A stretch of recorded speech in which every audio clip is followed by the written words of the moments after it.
اللہم صلی وسلم وبارک علی سیدنا محمد وعلی آلہ واصحابہ اجمعین۔ ان دنوں حج بیت اللہ کی بہت آوازیں ہیں، لوگ حج کی تیاریاں کر رہے ہیں، جن کے بلاوے آ چکے ہیں وہ احرام خرید رہے ہیں، حج کا طریقہ سیکھ رہے ہیں اور حج کی تیاریاں کر رہے ہیں۔ قرآن کریم کا 17واں پارہ ہے، سورہ حج ہے، اور آیت نمبر 27 ہے، آیت نمبر 27، جس میں رب تعالیٰ ارشاد فرماتا ہے وَأَذِّن فِي النَّاسِ بِالْحَجِّ يَأْتُوكَ رِجَالًا وَعَلَىٰ كُلِّ ضَامِرٍ يَأْتِينَ مِن كُلِّ فَجٍّ عَمِيقٍ۔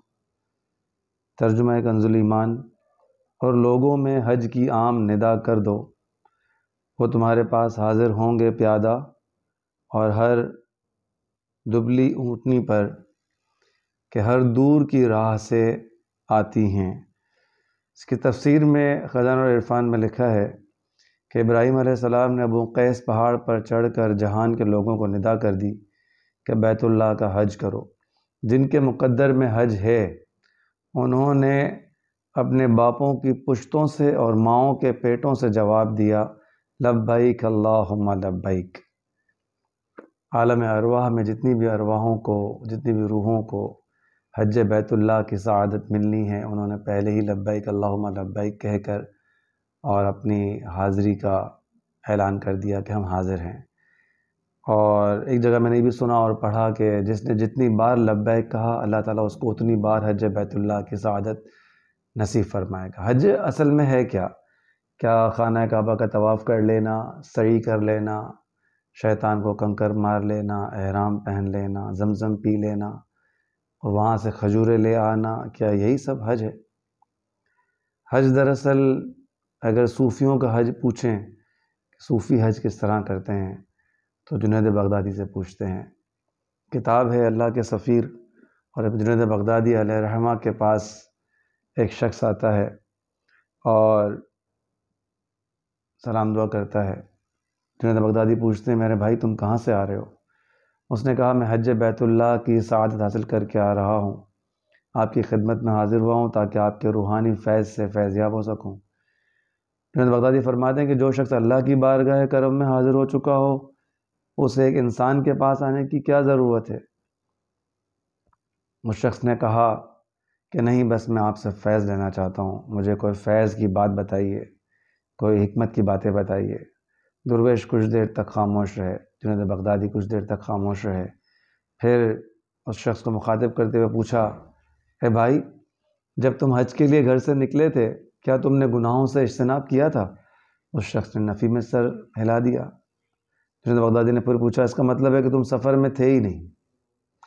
پھر اس شخص سے پوچھا کہ سفر کے دوران جب تم رات گزارنے کے لیے کسی سرائے میں ٹھہرے تھے تو کیا تم نے کوئی مقام قرب رب تعالیٰ سے مقام قرب طے کیا؟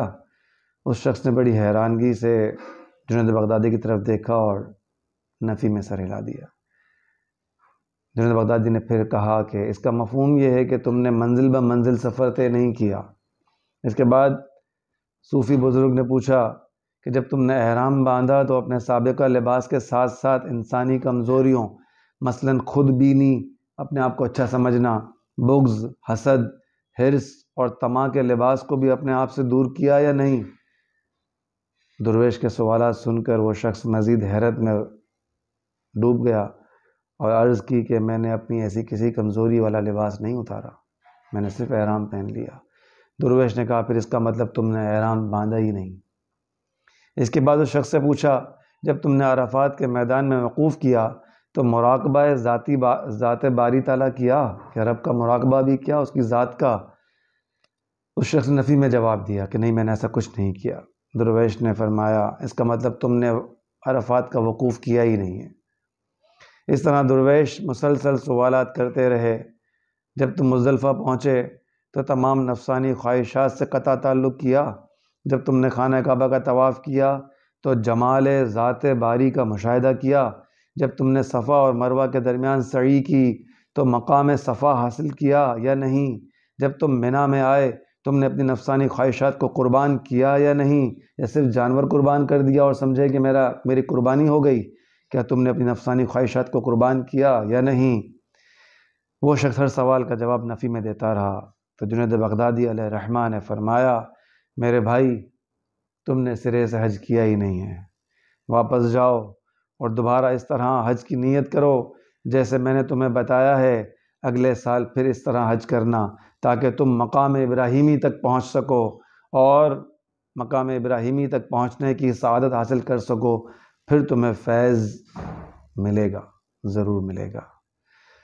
یہ ہے حج بیت اللہ۔ قرآن کریم کی سورہ بقرہ کی غالباً آیت ہے، وَتَزَوَّدُوا فَإِنَّ خَيْرَ زَادِ التَّقْوَىٰ، کہ زاد سفر اختیار کرو۔ آپ حج کے لیے جاؤ تو سامان لو، آپ چادریں لو، آپ بستر لو، آپ تکیے، آپ تولیے لو، صابن لو اور دیگر کپڑے لو، ضروری سامان لو، لیکن ساتھ ساتھ تقویٰ کا زاد سفر ضرور ساتھ لو۔ ہم سارا سامان لیتے ہیں، بس تقویٰ کا سامان ہمارے ساتھ نہیں ہوتا۔ ہم 2 بیگ لے کے جاتے ہیں حج کے لیے اور 4 بیگ واپس لے کر آتے ہیں۔ اگر تقویٰ کا زاد سفر بھی ہم اس طرح ہی لے کے جائیں، 2 بیگ جتنا تقویٰ لے کر جائیں اور 4 بیگ جتنا تقویٰ واپس لے کر آئیں، تو کہلائے گا کہ ہم نے حج کیا ہے۔ ایک بزرگ تھے، وہ ہر سال حج پہ جاتے تھے، وہ لبیک اللہم لبیک کہتے تھے، آسمانوں سے آواز آتی تھی لا لبیک، ہم نے تیرے لبیک کو قبول نہیں کیا۔ ایک دوسرے بزرگ ساتھ ساتھ چلے ایک سال، انہوں نے کہا کہ جب لبیک کہا انہوں نے بزرگ نے تو آسمان سے آواز آئی لا لبیک، تو دوسرے بزرگ نے کہا کہ آپ سنتے نہیں آسمان سے کیا آواز آ رہی ہے؟ کہا جی ہاں سن رہا ہوں، ہر سال میں حج پہ آتا ہوں، ہر سال مجھے یہی صدا ملتی ہے۔ تو انہوں نے حیرانگی سے پوچھا کہ پھر بھی ہر سال آپ آ جاتے ہیں؟ جب اللہ تعالیٰ قبول ہی نہیں کر رہا تو آپ کیوں ہر سال آ جاتے ہیں؟ تو بڑی ہی درد مند انہوں نے انداز میں کہا کہ یہاں سے جاؤں گا تو کہاں جاؤں گا، کیا اس کے علاوہ بھی کوئی اور در ہے؟ مجھے پتہ ہے کہ وہ لا لبیک کہہ کے مجھے ٹھکرا دیتا ہے، لیکن مجھے یقین ہے کہ ایک نہ ایک دن وہ میری لبیک کو ضرور قبول کرے گا۔ اسی وقت آسمان سے آواز آتی ہے، اے میرے پیارے لاڈلے بندے، ہم نے آج کی لبیک بھی تیری قبول کی، اور پچھلی جتنی بھی تیری لبیک تھیں ہم نے ساری قبول کر لی۔ ہم طواف جب کرتے ہیں، حج بیت اللہ کے لیے جاتے ہیں، طواف کرتے ہیں، بہت سارے لوگ دعاؤں کی کتابیں لے کر اپنے ساتھ گھوم رہے ہوتے ہیں اور دعاؤں میں مگن ہوتے ہیں۔ ایک صوفی نے اپنی کتاب میں لکھا کہ جب میں حج پر گیا تو میں نے دیکھا لوگ کتابوں کے اندر غرق تھے، لوگ اپنے اپنے مسائل کے لیے دعائیں کر رہے تھے، اور میرا رب سب کو مسکرا کر دیکھ رہا تھا کہ میرے بندوں مجھے تو دیکھو، ارے میرے لیے آئے ہو، مجھے ہی نہیں دیکھ رہے، مجھ سے ہی باتیں نہیں کر رہے، اپنی اپنی ہی کہے جا رہے ہو، اپنے اپنے مسائل میں الجھے ہوئے ہو۔ اپنے مسائل کی دعا تو تم اپنے ملک میں بھی کرتے تھے، یہاں تو تم مجھ سے ملنے آئے ہو، ارے مجھے دیکھو تو صحیح، میں تو لٹا رہا ہوں، میں تو بانٹ رہا ہوں، میں تو تمہیں گلے لگانے کے لیے، میری رحمت تمہیں گلے لگانے کے لیے بے قرار ہے، مگر تم میری طرف متوجہ ہی نہیں ہوتے۔ ان صوفی نے کہا کہ جب میں حتیم میں گیا تو مجھے ایک دم بدبوؤں کے بھپوکے آئے اور چاروں طرف سے آوازیں آئیں، نکالو اسے، نکالو اسے۔ تو میں دوڑتا ہوا بھاگتا ہوا آیا واپس، اور میں نے خانہ کعبہ کی طرف دیکھ کر کہا کہ یا رب یہ کیا مذاق ہے، اپنے در پہ بلاتا بھی اور ذلیل بھی کرتا ہے۔ میں نے اپنے دوست بزرگ کو بتایا، میرے ساتھ بزرگ تھے، ان کو بتایا، ان بزرگ نے کہا شکر کرو تمہیں تمہارے اندر سے بدبو آ گئی، شکر کرو تمہیں تمہارے اندر سے بدبو آئی، ورنہ ہمیں تو دوسروں کے اندر سے ہی بدبو آنا بند نہیں ہوتی، ہمیں تو ہر کوئی برا لگتا ہے، ہمیں تو دوسروں کے عیب جوئی کرنے سے ہی ہمیں فرصت نہیں ملتی۔ تم تو شکر کرو، خوش نصیب ہو کہ تم نے اپنے نفس کو پہچان لیا۔ من عرف نفسہ فعرفہ اللہ تعالی، جس نے اپنے نفس کو پہچان لیا اس نے رب کو پہچان لیا۔ حج دراصل بہت پراسرار سفر ہے، منزل بمنزل سفر ہے، رب کو پا لینے کا نام حج ہے، اپنے نفس کے اوپر پاؤں رکھنے کا نام حج ہے، اپنی کمزوریوں کو جانچ کر اس کے اوپر کنٹرول کرنے کا نام حج ہے۔ صرف طواف کر لینے کا نام حج نہیں، صرف احرام پہننے کا نام حج نہیں، صرف کنکریاں مار لینے کا نام حج نہیں۔ وہ صاحب کہتے ہیں کہ جب میں شیطان کو کنکریاں مار رہا تھا تو مجھے ایسا لگ رہا تھا جیسے میں اپنے آپ کو کنکریاں مار رہا ہوں۔